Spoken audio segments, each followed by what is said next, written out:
Well, speaking of wide receivers, here's the notable ones and tight ends on a bye. A lot of Colts here, Jay. Michael Pittman Jr., Alec Pierce, Josh Downs, Tyler Warren, and then obviously the Saints with Olave and Juwan Johnson, who Tyler Shuck really might be able to keep those guys afloat for significant numbers down the stretch now after what we saw last week.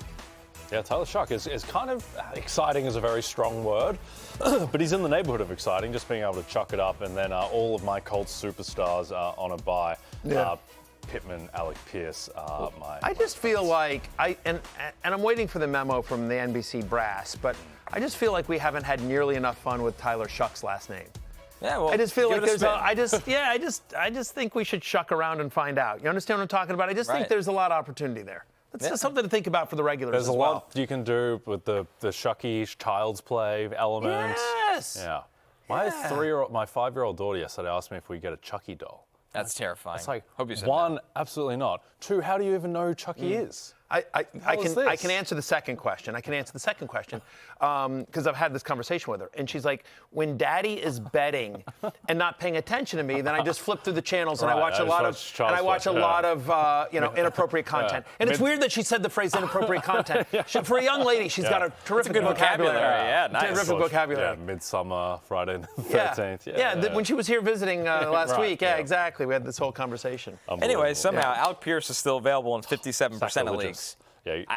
Beats me. I've said that it is your best call of the week. Again, not available this week, but just he's going to be a bigger part of this Colts offense down the stretch. Since week 7, he's a top 20 fantasy wide receiver on a points per game basis. He's got a 26% target share during that stretch. Again, and I think the most impressive thing here about Pierce is, like, we've always known about the deep threat ability, but his route tree, as you sort of see it there on the next-gen stats, his route tree is expanding. They're using him in a bunch of different ways, Connor. Yeah, because he's a great athlete. He's got good size, and the fact is, when you show teams that you can get over the top of them, it's going to create more space underneath, and now he's taking advantage of that. So Pierce is going to be paid an enormous amount of money in a couple months. I don't think the Colts even let him out the door, but the most important thing is he is consistent in fantasy week in and week out and available in a lot of places. Yeah. The thing here is like the Titans, that was a fake game. Like, they're up by 1 million points earlier. They just never needed to throw. But like Chargers, 10 targets, Steelers, 13 targets, Falcons, 7 targets. Just with his average depth of target, despite the expanded route tree, like, he still does get a lot of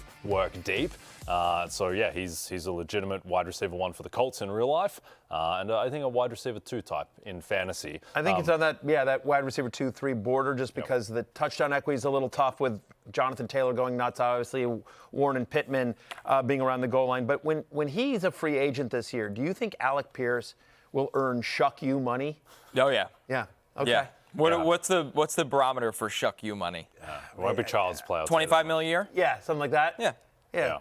It's so funny. I was thinking about watching Alec Pierce on Sunday. If you're like a kid in Germany, because last year you got Bryce Young against Daniel Jones. Right. Sunday you got Daniel Jones. Penix was fine, but Daniel Jones not his finest day. You must be growing up as a kid in Germany. Like, geez, quarterback's easy to play in America. Maybe I can do that when I'm older. I thought what you were going to say is like there's a kid in Germany saying like, Alec Pierce is the greatest.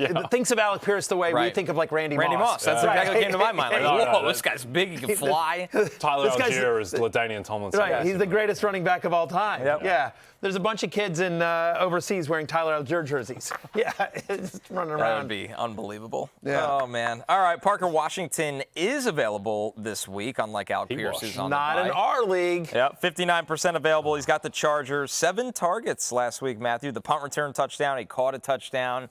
Parker Washington is just a consistent part of this offense. Yeah, I mean, in terms of utilization score among all wide receivers in since week 7, he's wide receiver 15 in terms of utilization score. He's got a utilization score of 79. Again, it's on a scale of 1 to 100. Shout out to Dwayne McFarland of FantasyLife.com, who puts those utilization scores together. But it's a really easy number to sort of let you know, like, is this a part-time player that just got lucky on a couple plays, or is he out there a ton? And he's out there a ton. 79 as a utilization score. Again, top 15 wide receiver in that. He got 75% of the Jaguars' red zone targets last week. 75%. Like Parker Washington, who's like your size. Yeah. They're doing it. But they are. Don't overlook us, smaller people. Jacoby Myers will ramp up a little bit here, and we don't know the status of BTJ, but they clearly like him, and he has carved out a role in this Jacksonville offense. Yeah, we'll see the continued health of Brian Thomas Jr. Ved Parker or Trey Tucker this week? Oh, that's a good one. It is a good one because Trey Tucker, of course, plays the Cowboys, who allow the second most fantasy points to opposing wide receivers. I think here's what I would answer, and I'm sort of sitting on the fence here. If I needed floor, the answer is Parker Washington. If I want to swing for the fences, it's Trey Tucker. I feel like there's touchdown chance. if you're telling me one of these guys gets 25 points, I think it's Trey Tucker. If you're telling me one of them gets 12 and one of them has 0, I think it's Parker Washington. Like I'd agree with that. Much wider range of outcomes for Trey Tucker. Yep. 2 guys who have Geno Smith as their quarterback. Yeah, basically. That's right. Yeah. I mean, Trevor Lawrence is Geno Smith with better hair. We've said this before. Indeed. It'll catch on eventually. Tez Johnson, 67% available. Some are calling him a touchdown merchant, Tez Johnson, which is Speaking of small guys. Shocking at 160 pounds. Yeah.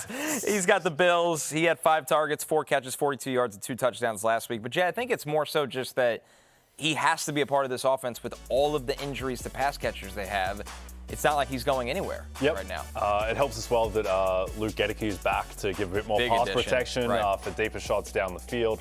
Run game hasn't been what it was last year with Liam Cohen out, the interior offensive line banged up and no Bucky Irving. So, yeah, this is a passing attack, and it runs through Emeka Egbuka primarily. But Tez Johnson has a material role in this offense. You can see the targets are the key thing. Because of how deep he gets, 9, 6, 5, that's all you want from Tez Johnson. That's perfectly serviceable. So I think that he is a viable flex guy. The touchdowns are going to regress, but I would expect him to get 5, 6 targets and be a 40 to 50 receiving yards per game guy who has a chance at a touchdown. They play the Bills this week in Buffalo. 49.5 is the current over-under. It's a game that you want to target here. 2 good offenses as well. No Godwin, no Evans. Like, you'll see some K-Dot, and we'll talk about him in a second. But, Sterling Shepard's not doing anything.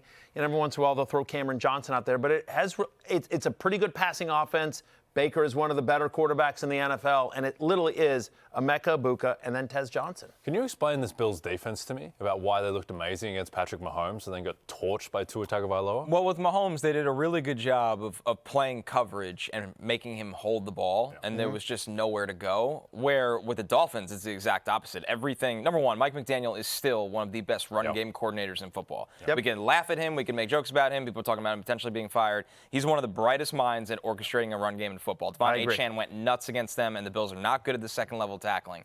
But the pass game for the Dolphins is the ball's just immediately out, and then you have to tackle. Make the Bills tackle. Yeah. And with Mahomes, who has been really good in the quick game this year, that game just got away from them where it was drop back, deep drop, and trying to get it all. And the Bills' offense was so much better in that game that they dictated the pace of play. They also, Bills, sorry, I didn't mean to interrupt you. No, you're good. No, but I was just saying, Bills had some bad turnovers, so shorter field position for the Dolphins. I feel like it was raining a little bit in there too. It was like it just didn't feel like great. And then the other thing is that again the Dolphins, for all their challenges, they do have speed. Right, between Achane, Waddle, Malik Washington. I know he's not a huge part of the offense, but they have to deal with him, and so you're just on your heels.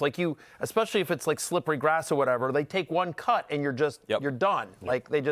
They do have world-class speed on that team. So that's maybe one thought there as well. Deeper league targets. But who knows? Maybe we'll get 2 thoughts next time. Yeah, yeah. Proud Fantasy Life investor Josh Allen deserves better. Deeper league targets, Dontavian Wicks, Week 11 against the Giants, who their secondary's been awful since Paulson and Debo went down. It's just not been pretty. And Romeo Doubs got banged up. Yeah, we'll talk about that game next segment. But, he left with a chest injury. Matthew Golden was inactive in that game as well. Obviously, still no Jaden Reed. So Dontavian Wicks, who had a 24% target share last week, he's out there along with Christian Watson. It doesn't say, you see with Christian Watson there as well. I also like Watson from a talent perspective. Some other guys here.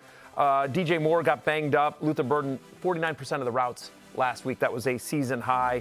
Jaden Higgins randomly has scored 2 touchdowns in the past 3 weeks. He's gotten multiple end zone targets in a couple of games here. That's what he has to do, though. Yeah. That's his game. Big-bodied, possession, red zone kind of player. So good to see him getting more work. They're trusting their young wide receivers more. And we talked about Tucker a little bit earlier off of the question, but again, playing the Cowboys, good matchup for offense that needs some answers.